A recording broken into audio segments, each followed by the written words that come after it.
Boa tarde, senhor presidente. Boa tarde, demais deputados, deputadas. Boa tarde a todos e todas que nos assistem de casa. Hoje eu quero destacar alguns elementos que estão nos preocupando sobre o quadro da educação no Estado do Rio de Janeiro. Mas hoje eu não vou falar da rede estadual. Eu vou falar especialmente de redes municipais que estão enfrentando graves crises e que a gente vai buscar intermediar, pressionar, fazer com que os prefeitos trabalhem para encontrar uma solução. A primeira delas é a cidade de Nova Friburgo, onde a gente tem uma greve acontecendo, profissionais da educação lutando por melhores condições de trabalho, de salário, inclusive por melhores condições para que possam dar suas aulas, e que vem enfrentando uma grande intransigência do prefeito Renato Bravo, que não só tem dificultado o diálogo com o sindicato da categoria, como tem tentado legitimar outros interlocutores que não falam em nome dos profissionais da educação. Essa prática, além de dificultar uma saída para esse processo de mobilização e encontrar um caminho comum, um entendimento, para que os profissionais da educação se sintam contemplados e possam sair da greve, ela é uma atitude que ataca a democracia, deslegitimar entidades sindicais como o CEP, reconhecido em todo o Estado, que aqui no Estado do Rio de Janeiro dialoga com a Secretaria de Estado de Educação, dialoga com a Secretaria de Fazenda, que é representante dos profissionais da educação em vários municípios, só ajuda não legitimar o CEP, como tem feito a Prefeitura, só ajuda a aumentar o impasse. Aumenta o impasse porque enfraquece a democracia, porque não reconhece a legítima representação dos profissionais de educação de Nova Friburgo. Então, fica aqui um apelo ao prefeito Renato Bravo, que dialogue com os profissionais de educação, que busque atender às suas pautas de valorização, de melhores condições de trabalho, que são pautas fundamentais para o fortalecimento da educação pública em Nova Friburgo, e que deixe de deslegitimar o CEP. O CEP é um interlocutor reconhecido no Ministério Público, na Defensoria Pública, no Governo do Estado, por essa Assembleia Legislativa, são presentes permanentemente nas audiências públicas da Comissão de Educação. Deslegitimá-los não ajuda a resolver o problema, só agrava. Então, se o prefeito Renato Bravo tem vontade, tem desejo de buscar um diálogo, encontrar uma saída para a greve e fortalecer a educação do município, ele tem que dialogar com os profissionais da educação. A outra realidade que nos preocupa é a realidade do município de Cachoeiras de Macacu, onde já tem uma crise que se prolonga por mais de 2 meses, onde o município chegou a ficar sem secretário, porque o prefeito não quer cumprir o que está disposto na lei orgânica e nomear um secretário que seja servidor da educação no município. É um avanço. Essa lei no município de Cachoeiras de Macacu, que prevê que o secretário tem que ser um quadro da própria secretaria. Isso não impede de forma alguma o prefeito de fazer a sua escolha, mas ele tem que fazer uma escolha de acordo com a lei e ser um profissional daquela categoria. Isso ajuda a fazer com que a educação se torne uma política de Estado. Isso ajuda a responsabilizar o secretário com o legado da educação, pois quando acabar o mandato dele à frente da secretaria, ele não vai embora de Cachoeiras de Macacu, não vai abandonar a rede de educação, porque ele é um membro dessa rede. E não dá para o prefeito continuar empurrando com a barriga essa situação, não dialogando com os profissionais e deixando milhares e milhares de profissionais numa situação muito difícil. Uma parcela dos profissionais da educação do município lutam para receber pelo menos um salário mínimo de piso, porque o piso desses profissionais está abaixo do salário mínimo, e lutam para que tenham boas condições de trabalho. Esse impasse, mais uma vez, também só prejudica a cidade. São milhares de crianças sem aula, famílias inteiras pressionadas, porque os pais não podem deixar os filhos nas escolas para ir trabalhar, e está fazendo com que o município de Cachoeiras de Macacu viva uma crise generalizada, porque o prefeito tem sido incapaz de enfrentar essa crise. A gente está tentando contactar o prefeito, se disponibilizando a intermediar um entendimento entre o município e a categoria, para que a gente consiga fazer com que essa mobilização tenha como resultado uma rede de educação mais forte, com profissionais mais valorizados no município de Cachoeiras de Macacu.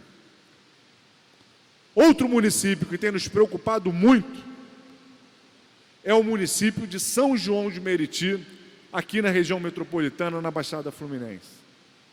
No município de São João, o prefeito tem atrasado permanentemente o salário dos aposentados. Já são 7 meses de aposentadorias atrasadas. No ano passado foram 5 meses, esse ano mais 2 meses.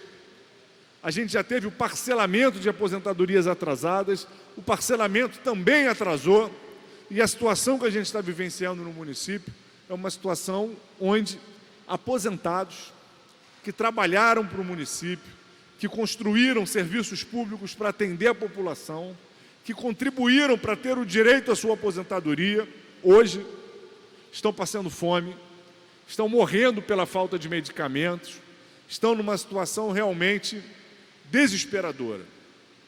A prefeitura tem que buscar atender às suas obrigações e pagar as aposentadorias destes profissionais. É inadmissível que a gente continue tendo cargos comissionados, que a gente continue tendo uma realidade onde uma parte do governo funcione como se estivesse tudo bem, e do outro lado, os aposentados morrendo de fome, sofrendo com essa realidade. Eu quero destacar que nós da bancada do PSOL, quando da crise que o Estado do Rio de Janeiro enfrentou, fizemos uma representação de inconstitucionalidade ao órgão especial do Tribunal de Justiça sobre a diferenciação que o governo estava fazendo entre o pagamento dos ativos e dos aposentados. E o órgão especial do Tribunal de Justiça considerou que é inconstitucional deixar de pagar aposentados e manter o pagamento somente aos servidores da ativa. É inconstitucional porque quebra isonomia, porque fere o direito, o princípio básico à alimentação, que fere o direito ao princípio básico a garantias mínimas de condições para a sobrevivência das pessoas. Então, o município de São João de Meriti enfrenta essa grave crise. O prefeito tem que conseguir dar uma resposta, tem que cortar cargos comissionados, tem que diminuir os custos com terceirizações, tem que fazer reestruturação administrativa para economizar e tem que priorizar o pagamento dos servidores e o pagamento dos seus aposentados. Não dá para termos milhares de aposentados passando fome e a prefeitura funcionar como se nada tivesse acontecendo. A gente soube essa semana de que foi realizado um coquetel na Câmara de Vereadores, com a presença de diversas autoridades do município, inclusive do Estado do Rio de Janeiro, e os vereadores se confraternizando, tomando vinhos caros, comendo comidas caras, enquanto a gente vive essa situação. Soube, inclusive, que esse coquetel teria sido pago por uma vaquinha com os vereadores. Não tenho certeza dessa informação. Não teria sido pago com recursos públicos. Mas chamam a atenção para a gravidade da situação, para que os vereadores, como membros do Poder Legislativo, se atentem, que não me parece ser um momento de festas e convescotes, quando uma parcela da população servidora do município está morrendo de fome, não tem dinheiro para comprar remédio. É o momento de entender que o município passa por uma grave crise e os membros dos poderes discutirem seus próprios salários, se for necessário, para que garanta o pagamento dos servidores. E não estou defendendo que os membros dos poderes não tenham salário, não. Tem que ter, mas dentro da realidade do município. Se o prefeito, se os secretários estão conseguindo receber seus salários e não estão conseguindo pagar dos servidores, se for necessário, tem que reduzir seus próprios salários para garantir que todos recebam. O mesmo vale para a Câmara de Vereadores. Aqui na Assembleia Legislativa, a gente tem feito uma discussão importante da Assembleia tentar economizar o máximo possível para repassar recursos para o Estado do Rio de Janeiro, que ainda se encontra numa situação de crise.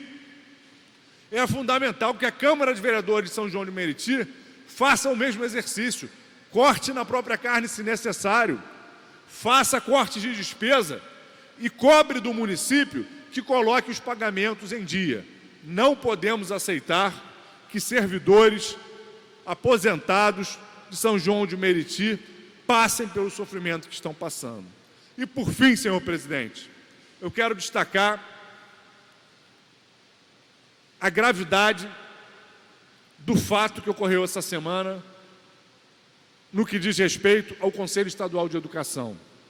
Foi encaminhada uma substituição do representante do Poder Executivo, interrompendo o mandato do ex-presidente do CCERJ, Carlos Bechowski, mandato esse que se encontra em vigor. O governo do Estado exonerou o senhor Carlos Bechowski da frente do CCERJ. Eu não discuto o nome de secretário de governo, de presidente de autarquia, isso é uma competência do governador. Está no direito dele. Espero que o novo presidente tenha condições de garantir que o CCERJ funcione com qualidade, funcione plenamente, garantindo os direitos da população.